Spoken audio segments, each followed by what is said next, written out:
bu yurtqa qadiming yetganligini bilibli qolsam, xabarangni o'zim qo'piraman. Unutib qolmasalar Qambarni Saxinim, o'zlarining mo'chaq bir qizi bor. Kolining beshiga kelgan kunni Muzayning beshiga kelmaydi deb hech kim aytolmaydi. Haddingdan oshma. Kimga gap qilayotganingni bilamsan? Angoyaq tursan-ku. Kelib meni bo'shitib etmabsan. Haddingdan oshma. Ma'qul. Qambar hocam, bo'g'aydi. Eringizning bu uy kelib ketib yurgandan xabaringiz bormidi? Kelaka mayli chaplashidi ekansiz-ku. O'jaqingiz-ku, sizdakda necha-nechalarni gapga unutib, bugunga ulashgan. Xotin kishi bo'lsam-mu, erkakdek yashaydigan ayolman. Men siz bilan hargiz to'y qilolmayman. U mumkin emas. Mening sizlarga takkinim tekkan. Mening Qambar. Qani desizlar? Qo'lig'im siladi. Voy yuragim. Voy mening dardlik yuragim. Qemarg'a tikilgan xotin. Oysham Ismoil tabassum. 31-qism. Qudduslanqa paliqishib yugurgunicha kelib, Mehrinsa xonim solab qo'yilgan hujraning eshigini ochdi va hozirab o'midab duduqlig'icha dedi. Oy, xonim, Seyitbay qo'rg'idan odam kelibdi. Bizning begim shu yerda o'lib qoptimish. Bizni berib jasadni olib ketinglar deydi. Xelidan beri qorong'u o'yga solab qo'yilgan Mehrinsa xonim tuyuqsiz tushgan yo'riqning ta'sirida ko'zlarini ocholmay qoldi. O qo'lining kayni bilan yuziga tushayotgan kun nurini to'sig'ach, Qudduslanqadan so'rdi. Nima dedi? Hozir kimni nada o'lib qopti deding-a? Begim, Naman begim Seyitbayning qo'rg'ida o'lib qopti. Shunga biz berib Rasmo yolg'onmi? Yolg'on yovdaq gaplarni ko'tarib kelib judunimni o'rlatma. O'lgan bo'lsa uning gapini qil. Undaq emas bo'lsa bu yerda g'ingshib turmay, ko'zimda yiqla. Qudduslanqa dirildab titirganicha boyda Seyitbayning chaparmini akelib tutqizib qo'ygan qon yo'qi xas ko'nakni egiz ko'tirib Mehrinsa xonimga ko'rsatdi. Mehrinsa xonim ko'zlarini chimchiqiltib, Qudduslanqaning qo'lidagi oq bilan qizil aralashgan bir tutam lotini ko'rdi va ko'zlari piyoladek yo'g'inab chiroyi tatardi. Orqadilla tatirang'u chiroyiga villati kulki yugurdi. O das o'rnidan turib, mushtumini tugdi. Barkallah. Kim o'ldirgan bo'lsa, topgan dadisiga rahmat.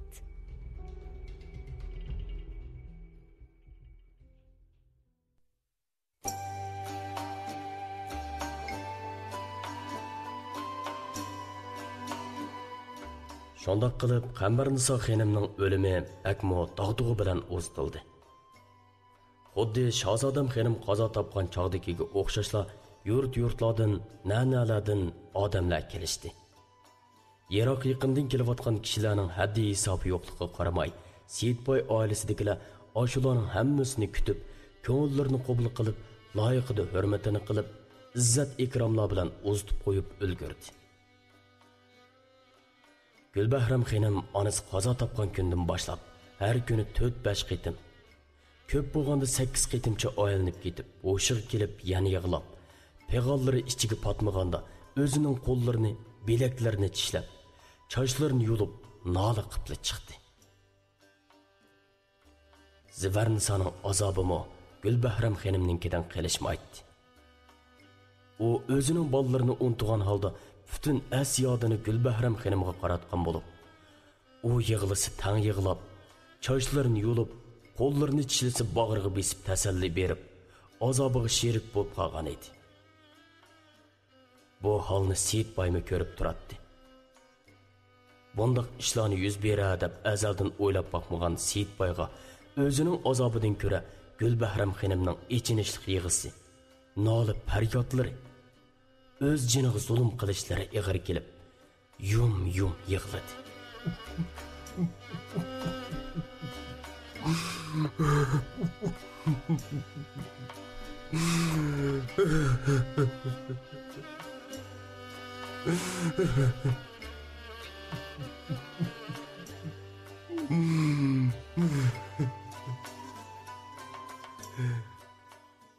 Qambarnisa xonimning 7sini berganga qadar uydan tuqqanlar, ta'tilab keladiganlar va yaqin yo'riqlar uzilmadi.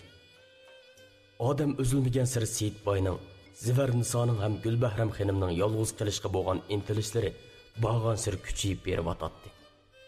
Seyitboy ahli mahalladan izo tortib, peg'onlarni chiqarib yig'ilib ololmadi. Zivarnisa kelib ketayotgan mehmonlarga qaramasa texi. Gulbahram xonimning holidan xabar olmasa texi. Böşükdagi balalarga va 2 o'g'il balaga ko'ngil bo'lmasa texi. Uyning hamma ishlariga yetishmasa, xizmatkorlarni u ish bu ishlarga buyurmasa texi. Necha orada paloqchib faqatla holi qolmadi. Qambarnisa xonim hayot vaqtida ozodi yetishadi. Mana endi Zivarnisa o chechan chaqqon ochisining shuncha ishlarga qandoqmi yetishib bo'lganiga aqli yetmayla qoldi. Bir yoqqa qarasa Gulbahram xonim salgina diqqat qilmasa birdamdan chochlarini yo'lib, qo'llarini tishlab qon qilib, yuragiga mushlab yig'lab tomg'a usib oladi. Albatta, uningga oson emas. G'amxoni, dilkishi, ishku yari bo'lgan mehribon onasining o'limini shu holatda ko'rish qandoq bir insonga ig'ir kelmasin. Mana, shuningdan keyin yuragini tinchaydigan, g'amlarini yeydigan, futiga tikan kirsa kirpiklar bilan oladigan, teni og'risi yuragi bilan, jini og'risi jini bilan amlaydigan g'amguzardan ayrilish qaysi insonning qalbini pora qilmasin. Azap oqibatlar her yürekte yağmur bolup yağdı, sel bolup aktı. Ezelden tatip her azaplarga, ağırıqsılıqlarga dava tepilgan ediyor. Bu qayg'uluq musibatdan ağırgan, aqlidan juda bo'lgan yüreklerinin şifasıga hiç bir doğru tepilmedi. Yığılab göz yaşlar kurumedi. Ama yüreklerinin zidisi avup mengiyiverdi. Seyitboymo dardini ichida bildi. Faqat paylimaganda pinhanda yig'lab, yurak bag'ri laxta holda ochiq mo'nlarni ko'zidan oldi. O birdan bo'lsimi ozodroq qilishni, ichiga potmay har vaqt qopsab turgan yig'isini mayliga qo'yib berib, ich bag'rini bo'shitib verishni, Qambarnisa xonim qoldirib ketgan 2 parcha xatni yolg'iz o'ltirib ko'rib, dardli qalbiga malham tepishni orzu qilib qolgan edi. Qerishqandak toki 7sigacha uydan odam o'zilmay, bu kunimi tuqqanlar tarqab ketishmay, o'z holi bilan qilishni orzulab qolgan Seyitboyni ha degandila izlab kirib, yeli uni, yeli buni so'rab, tinchligini bozib, oromini o'g'irlab turdi. Oxiri chidamagan Seyitboy kechga yaqin tuqqanlarga ko'ngil qo'yib uzr so'ragandan keyin ularning uyida qolgan bola-chaqalarning holidan xabar olmasimi bo'lmaydiganligini, bu uyda umr bo'yi turib qolsimi Qambarnisa xonimning qayta tirilib qolmaydiganligini, yaxshi ko'ngillarining tegil bo'lganligini, endi qaytib berib turmushini davomlashtirib, oila egiligi bilan bo'lishi lozimligini aytib, hammasining yarishig'ini qilib, chiroyliq uzitib qo'ydi. Untekin studiyasi.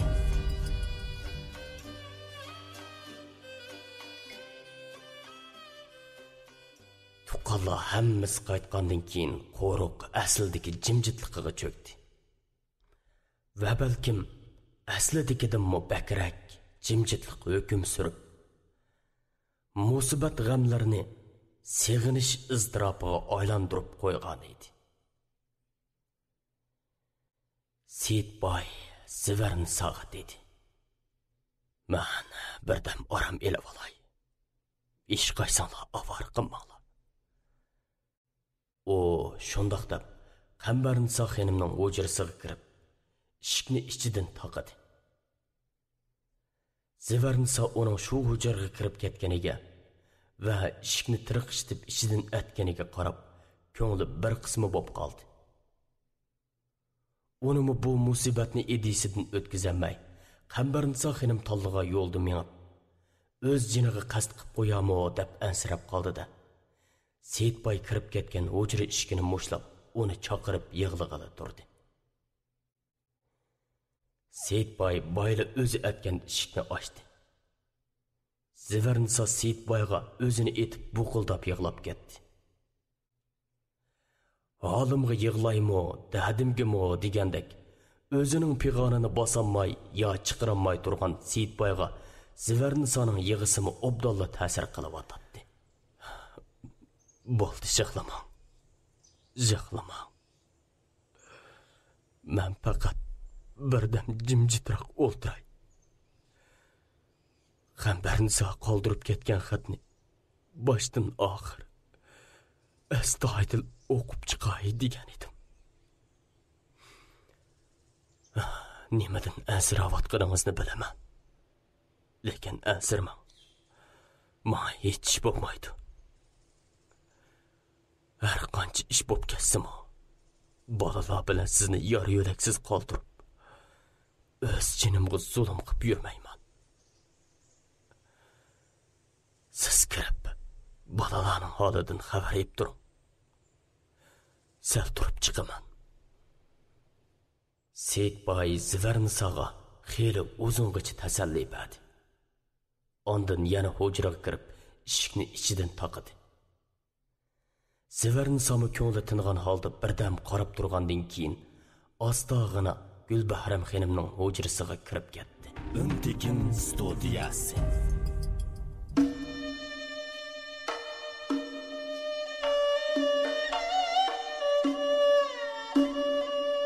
Ushbunama ko'zlarimning qarisi, yuragimning parisi bo'lgan marhamatlik murabbim.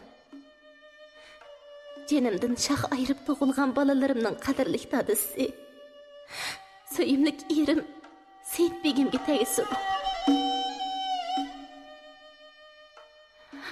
Yuragimning nidolari bilan, sizlarga bo'lgan cheksiz muhabbatim bilan ushbu xatni yezib o'ltiribdim.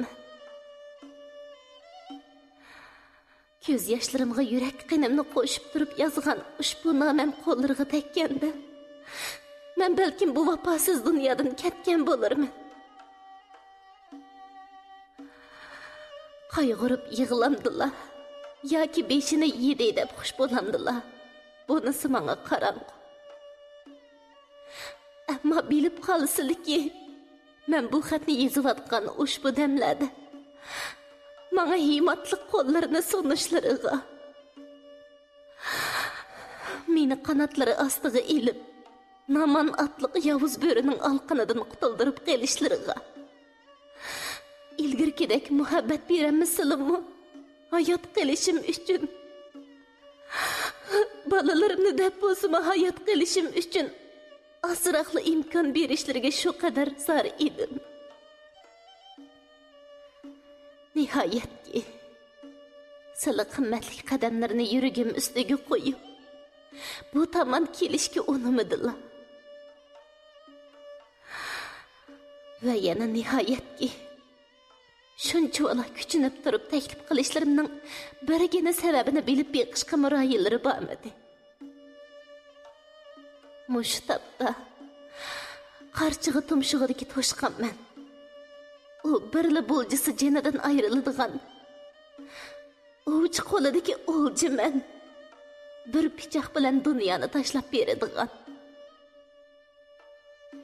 Mening bu kichkina va qadrsiz jinim nima edi? Ammoki, mendan keyin navbat silga kelmoqchi bo'lganini bilib faqatla chidamadim. Tushuniksiz qolmasligi uchun oldi bilan voqeaning tafsilotini bayon qilay. Sizlarning qadinas og'aynilari Gul xonimga ega bo'lishning qasdida bu uyga kelib ketib yurib, maqsadiga yetolmay qo'llariga tushib qolgan va bog'liq bilan qaytirib ketilgan Naman begim, yana Naman cho'maq Silimini polivatgan bu bog' ho'ylig'i keldi. Yerdan indimi va yoki osmondan tushdimi? yoki bo'lmasa g'oyib bo'lib yana paydo bo'la oladigan sehriy kuchi bormi? Hech nimasini bilmay qoldim. Yerim kechida al uyquga ketganda eshikni qo'mirib bu uyga kirib, nomusimga tegmoqchi bo'ldi. Chiroyli gap qilib to'sib qoldim. Ming balolikda to'sib qoldim. Va har amallar bilan ko'nglidagi sirlardan xabardor bo'ldim. Shuni bildimki, u mendan foydalanib, sizlarga to'zaq qurib, ondan butkul egiliklarga qo'shib, menimi erkinliklarni sizlardan tortib olmoqchi bo'lyapti. Necha oydan beri bu uyga palab qo'yib, marhamatlaridan, oila baxtidan mahrum qo'yganlarida chidagan edim. Biroq başlarına külpet sayı taşlığanda, naman çolak çalat xanjarını silgi atab biligende men çidimedim. Bu işlarını silgi deyiş üçün neçi qitimlab Rustam bilan Gulbahramxonni yanlarına evetdim. Siladan uçurup olmağandan keyin işkilik xat yezip namı evetdim. Afsus ki, yanıla cevapsız qalğandan üstüge balalarni ko'rish huquqimni cheklab qo'yildi. Bular az kelgandek, naman cho'loq ipitimni bulg'ash uchun har kelganida gohi tahdid selib, gohi ozdirib avor qildi. Nima qilsam qilib, ikki qitimliq qasdidan aman qoldim. Ammo bu kunlar yana qanchalik davomlashadi. Hamon bir kuni uning qo'lida xor va dafsanda bo'lishim, ondan keyin sizlarning vayron bo'lib, namancho'liqning qo'lida xorlanganlarni o'z ko'zim bilan ko'rishimga to'g'ri keladi. Xo'shundoq bo'lganda, yuragim bakma og'ridi. Bak og'ridi.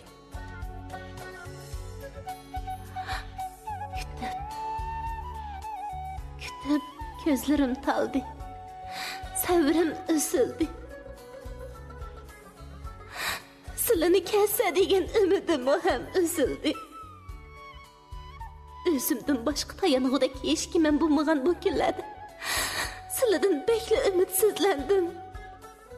Bu qadar tosh yurak ekanliklarini, bu qadar adovatxo'r, dili qattiq, muhabbatsiz kishi ekanliklarini o'ylab boqmagan edimki. 10 necha yil xotin bo'lib, xizmatlarini qilganimning ikki bolalarga qo'saq ko'tirib, jenimni tikib turib tug'ib, beqib qatarga qo'shib baginimning yuz xotirsini qilmadilar.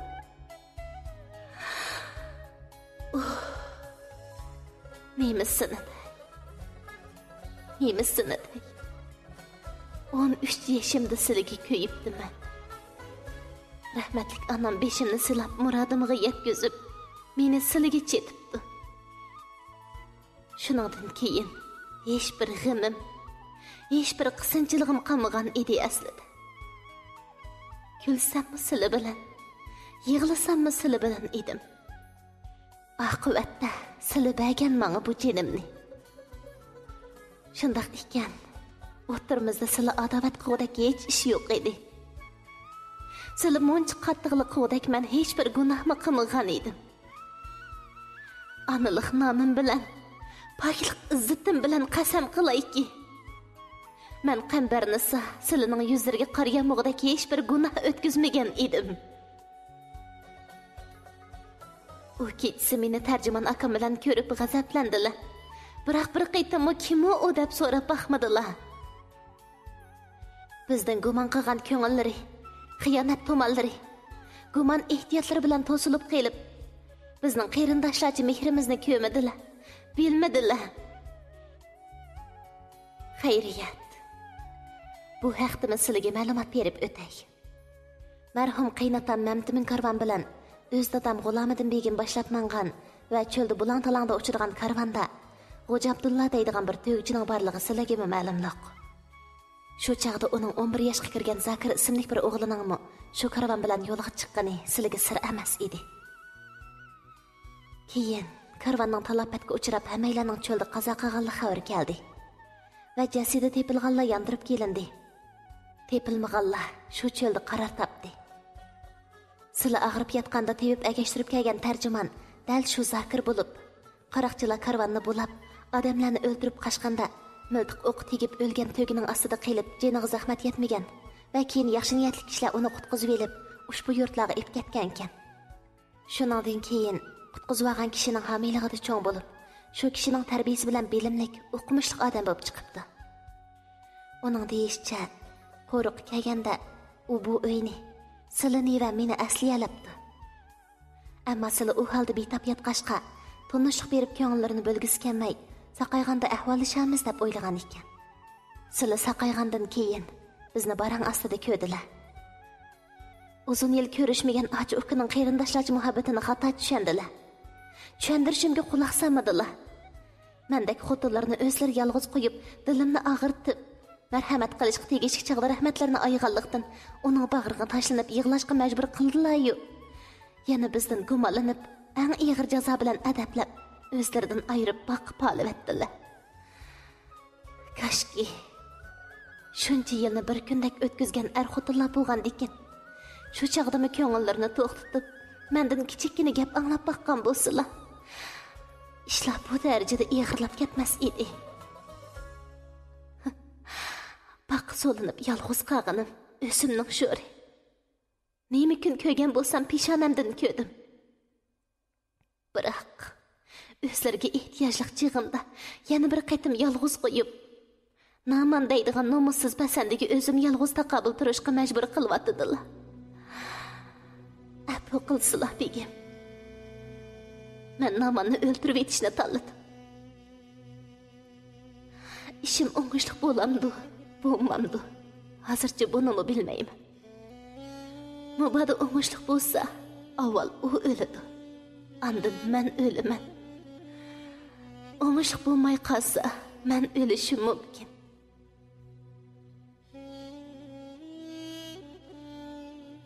U hayotli qoladi ekan. Sizlarga aramchilik yo'q. Shuni amal qilib namanni ko'zdan yo'qotsalar. Agar ishlar shu darajaga yetgandimi, yana rahim shafqat qilib uni hayot qo'yadigan bo'lsalar, ikki bolam bilan Shahzodam Xanim onamning haqqini tilab ko'rimda tik o'ltirmakki. Yillardan beri sizlarga xotin bo'lganimga, bolalarni tug'ib xizmatlarini qilganimga rozi emasman. Balkim o'z jinimga qasd qilib o'lib olish yo'lini tanlaganim xato bo'lgandi. Marhamatli Shahzodam Xanim onam doim shunday deydigan. Birla qaytim berilgan hayotni yaxshi yashamay, o'z jiniga qasd qilishmi cho'ng bir xatolik deb. Ammo men rozi. Namanning oyog'i ostida depsanda bo'lib, ipitimni bulg'ab, ayollik izladim. Kelinlik, xotinlik, analik qadrim kumpaykum bo'lguncha o'lim yo'lini tanlab xatolashsam, ming martaba roziman. Bundan keyin xizmatlarda bo'lamaydigan bo'ldim. Bu yillarda menga ata qilgan himmatlarga, muhabbatlarga rozi bo'lsin. Hamdiki birdan bir umidim shu. Meningdan, mendek sho'rpeshani mazlumlardan rozi bo'lsinlar. Balalarni sizlarga topshirdim. Ularning holidan obdan xabar olsinlar.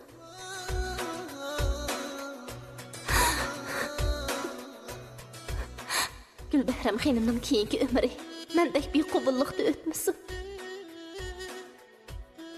Shuni uni o'zi so'ygan kishisiga emas, uni so'yganga chassizlar. So'yib jondan kashgandan ko'ra, so'yilib jeni bo'lib yashasin. Aman bo'lsinlar. Sizlarga cheksiz baxt tilab, beshi g'amlik mazlumlari qambarni sabib